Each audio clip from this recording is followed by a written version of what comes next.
Partita anche questa seconda, presentiamo la terza e ultima, due misti uomini, Simone Bortignon in 1, Andrea Baccolo alla 2, Luca Collotta alla 3, Mattia Santi alla 4, Daniel Zammattio alla 5, Riccardo Miele alla 6, Davide Lepore in 7.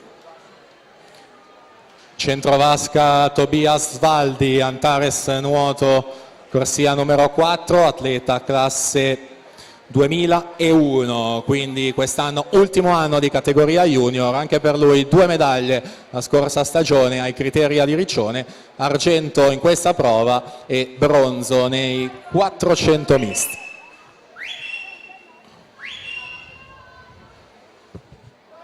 Anche Filippo Biasin medagliato in carriera ai campionati giovanili, più giovane lui del 2002 per l'Hydros, nei 200 d'orso ha vinto il bronzo sia a Riccione che a Roma.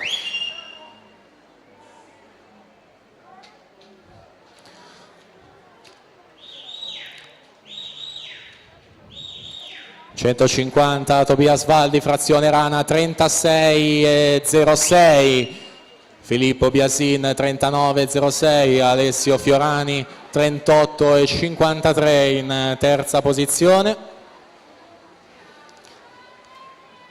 2,8,31 il miglior tempo di Dylan Buonaguro, record della manifestazione 1,59,54 del 2016. Siamo all'epilogo di questa penultima batteria con Tobias Valdi alla vittoria, 2,06,52. Si mette al comando della classifica provvisoria Filippo Biasin, 2,9,28 al momento in terza posizione generale. Ci siamo, ultima batteria al via.